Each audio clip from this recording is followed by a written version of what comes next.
Махаббат, жастар айтпақшы, құмарлықпен емес, сенімділікпен, баяндылықпен өлшенеді. Цицерон.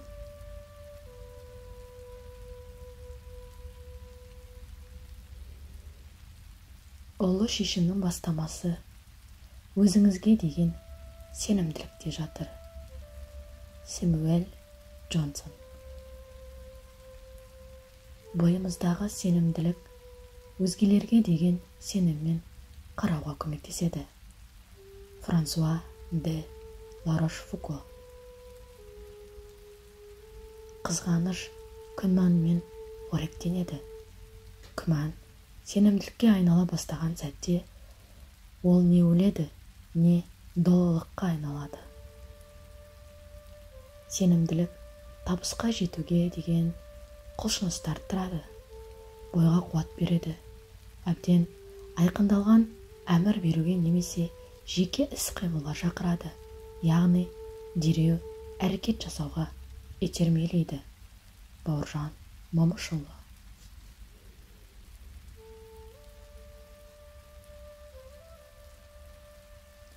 Қазіргі заманның нашар тұстарының бірі өзіңе сенімділердің ақымақ болуы, ал кішкене болса да ой қилы мен түсінігі барлардың күмәнға толы болуы және тәуекелге бара алмаулары. Надандылықтан білім іздеу емес, өзіңе сенімділік көбірек туады. Чарльз Дарвин. Маңызды мәселелерде көбіне ащы күлкі мақсатқа сенімділік тиіп жатады. Гораций. Сенім әлемдегі ең қуатты күш деп айтуға болады. Сенім адамдарға суицид жасауға мүмкіндік береді. Өйткені олар әрі қарай өмір сүрудің мәні жоқ деп сезінеді. Демек, сенім мұқият басқаруды қажет ететін күш. Суицид өзіне өзі нүкте қоюдың ең қатал, ауыр түрі. Олардың басты проблемасы сөзсіз өзгелерден, өмірден шаршауда және бұл үмітпен сеніммен тығыз байланысты.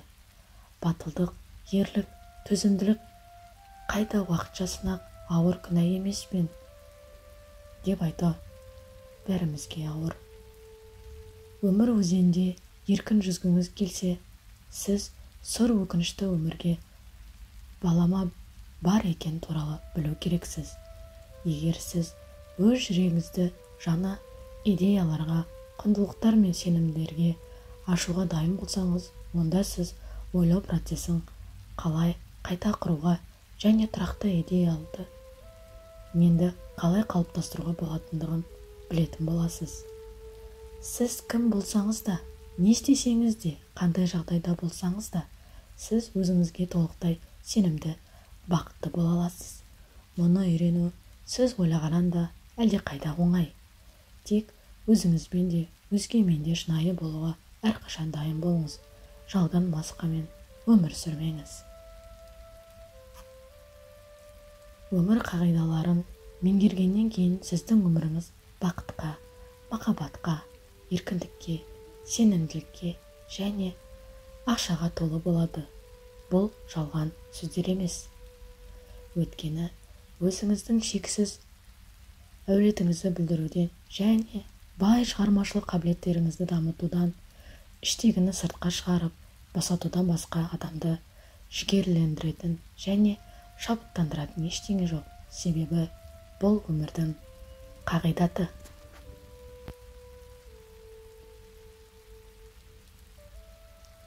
Барлығымыз болашағымызды жарқын етуге көмектесетін қызықты саяхатқа шыққымыз келеді. Біз алға ұмтылуға кедергі келтіретін сенімсіздікті қалай жоюды, сенімдікті қалай қалыптастыруды үйренгіміз келеді.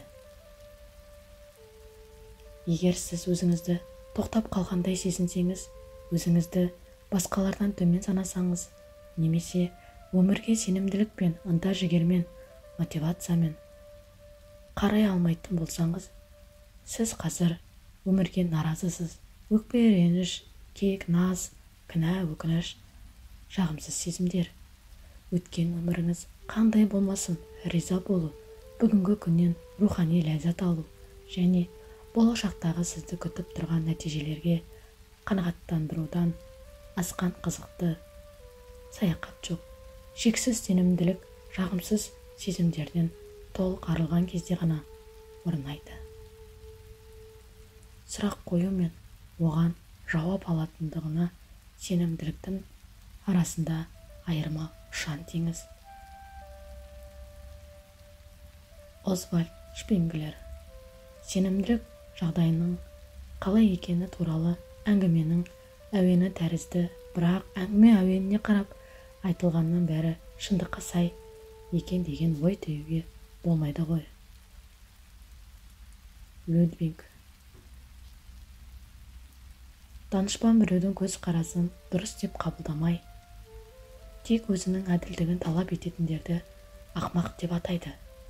Есіңізде болсын, барлық уақытта шамадан тыс өзіңе деген сенімділік ойшылардың талабынан келеке болған.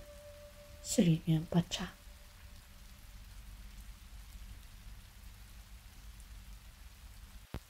Кішкене болса да адалдықпен жеткен жетістіктеріңді, оған сенімділікпен жеткеніңді сырттай бақылайды.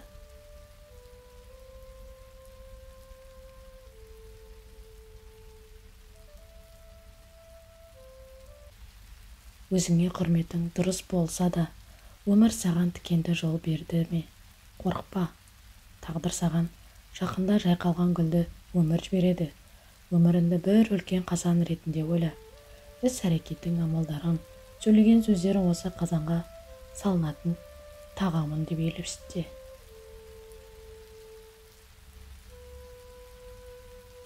Олай болса, қазанға ең бірінші не салдың?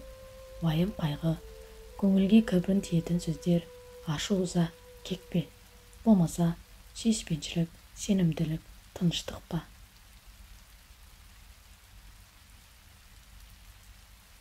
Болмаса сүйіспеншілік, сенімділік, тыныштық па?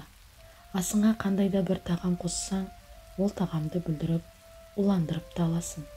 Ал керісінше, қандай да бір басқа тағам қойсаң, ол астың дәмін тіл үйренетіндей қылады. Таңдау өзінде. Шәміс Теберез. Ақыр түбінде қара бұлт ашылып, қазақ жастарында әлеуметтік теңдікке жететініне, өз елін бақытқа бастар азамат боларына, бүкіл қазақ қауымының қапастан құтыларына сенімім бар. Сұлтан Махмұд Торайғыров.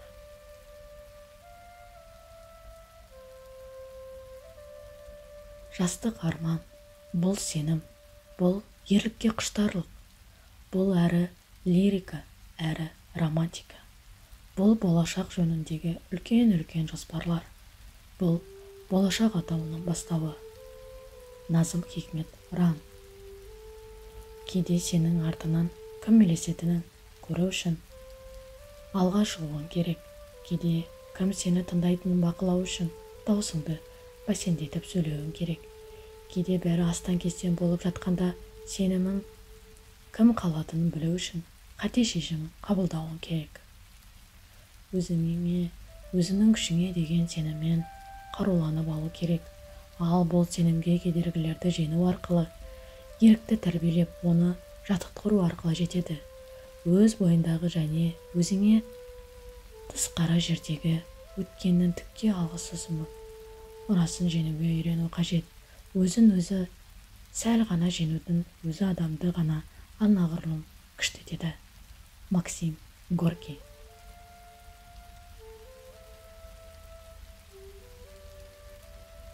Кімге мына 5 нәрсе берілсе, ол адам бақытты.